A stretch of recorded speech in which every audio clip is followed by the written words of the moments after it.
El premio Nobel de Economía David Card ha demostrado que subir el salario mínimo no tiene efectos negativos sobre el empleo. Y si lo dice un Nobel, tendrá razón. Esto es una falacia de autoridad. Pero es que para más INRI, otro de los premios Nobel de este año, Joshua Angrist, dice que David Card se equivoca. Por tanto, podríamos recurrir a una contrafalacia de autoridad. Veámoslo.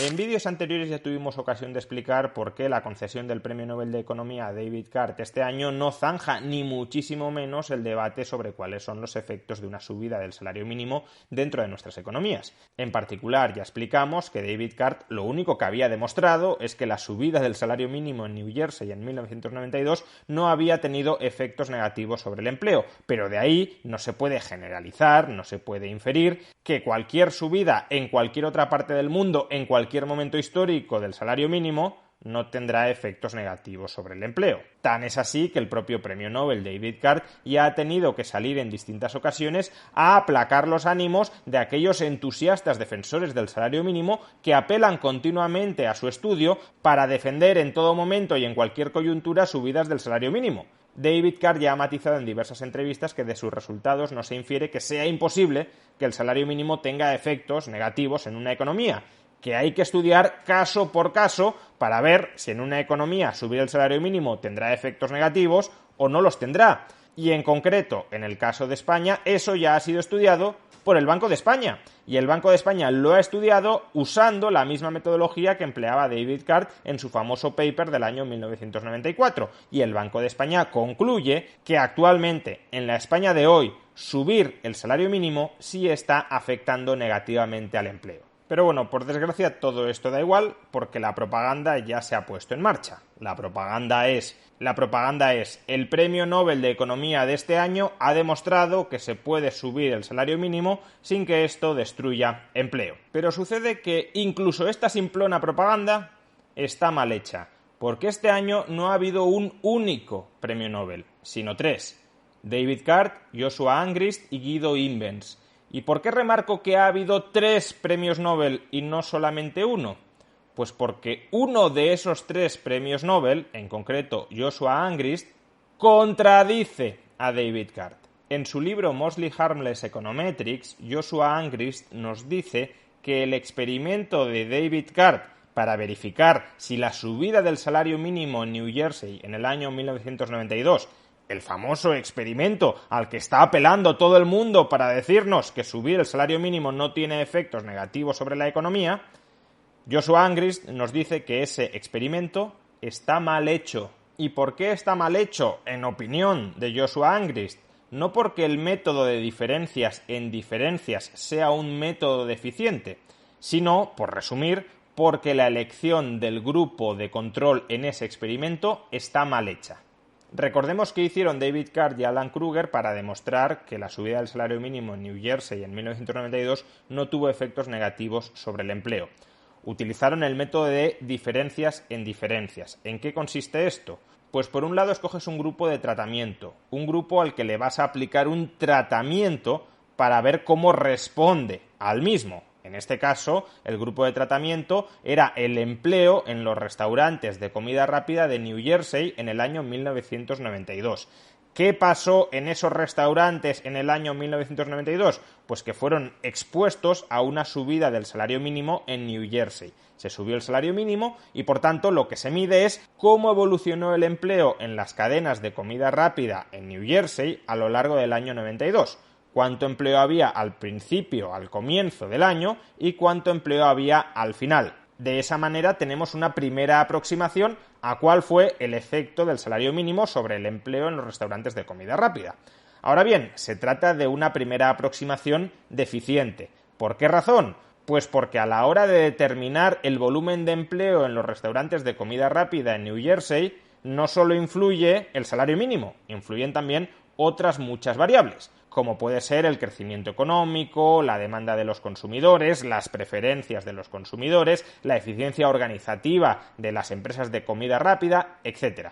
Con lo cual, claro, decir, no, el salario mínimo no ha destruido empleo porque a lo largo del año el empleo en el sector de comida rápida ha aumentado. A lo mejor ha aumentado porque ha crecido la demanda de comida rápida en New Jersey, no por el salario mínimo. A lo mejor sin salario mínimo el empleo habría aumentado todavía más de lo que lo ha hecho. Con lo cual, el efecto neto, el efecto marginal de la subida del salario mínimo sí ha sido destruir empleo. Para purgar este problema, y por tanto para quedarnos con el efecto neto real que ha tenido la subida del salario mínimo, ¿qué se hace? Escoger un grupo de control. Es decir, un grupo que antes del tratamiento es similar, tiene características similares al grupo de tratamiento, un grupo que, por tanto, cabe esperarse que se comporte de manera análoga a como se habría comportado el grupo de tratamiento sin el tratamiento, para comparar qué hace el grupo de tratamiento tras el tratamiento con el grupo de control.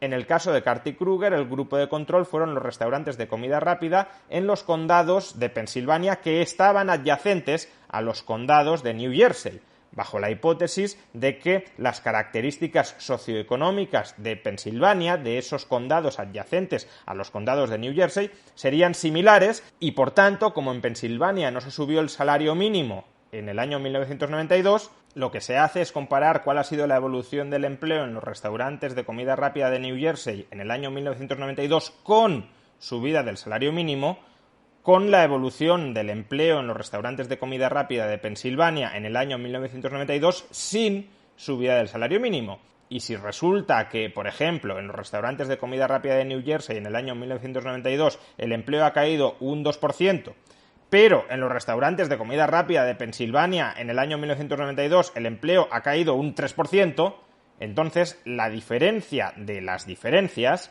nos indica que en realidad el salario mínimo ha contribuido a aumentar el empleo en un 1% en New Jersey.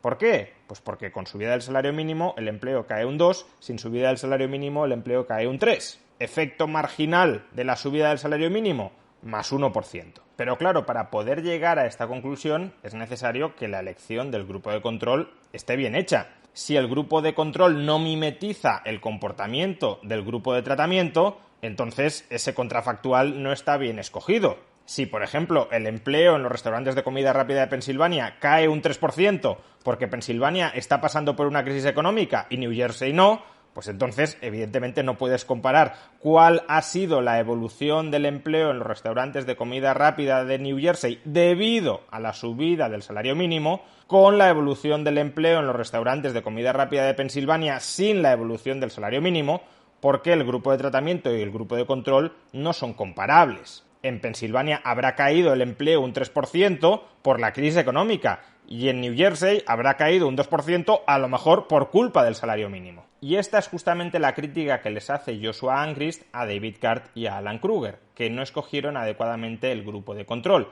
¿Y por qué dice esto Joshua Angrist? Pues porque la evolución del empleo en Pensilvania durante los años anteriores al incremento del salario mínimo en New Jersey, durante los años anteriores a 1992, no mimetizaba el comportamiento, la evolución del empleo en New Jersey. Y por tanto, si ya antes del tratamiento había diferencias significativas entre el grupo de control y el grupo de tratamiento, no se puede imputar toda diferencia post-tratamiento entre ambos grupos al efecto marginal que ha tenido el tratamiento, es decir, al efecto marginal que ha tenido la subida del salario mínimo. En particular, lo que dice Joshua Angrist es: los datos muestran una ligera caída del empleo desde febrero a noviembre de 1992 en Pensilvania y poco cambio en New Jersey durante el mismo periodo.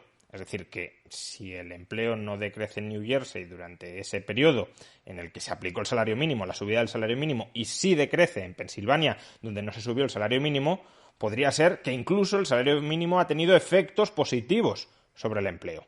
Ahora bien, continúa diciendo Angrist, sin embargo, los datos también revelan que hay una variación en el empleo año a año muy importante en otros periodos. Estas oscilaciones difieren de manera sustancial entre estos dos estados. Por consiguiente, Pensilvania podría no constituir una buena medida contrafactual de cuáles habrían sido los niveles de empleo en New Jersey en ausencia del cambio en el salario mínimo. ¿Con esto quiero decir que David Cart se equivoca y Joshua Angrist tiene razón? No, ni siquiera estoy entrando en eso.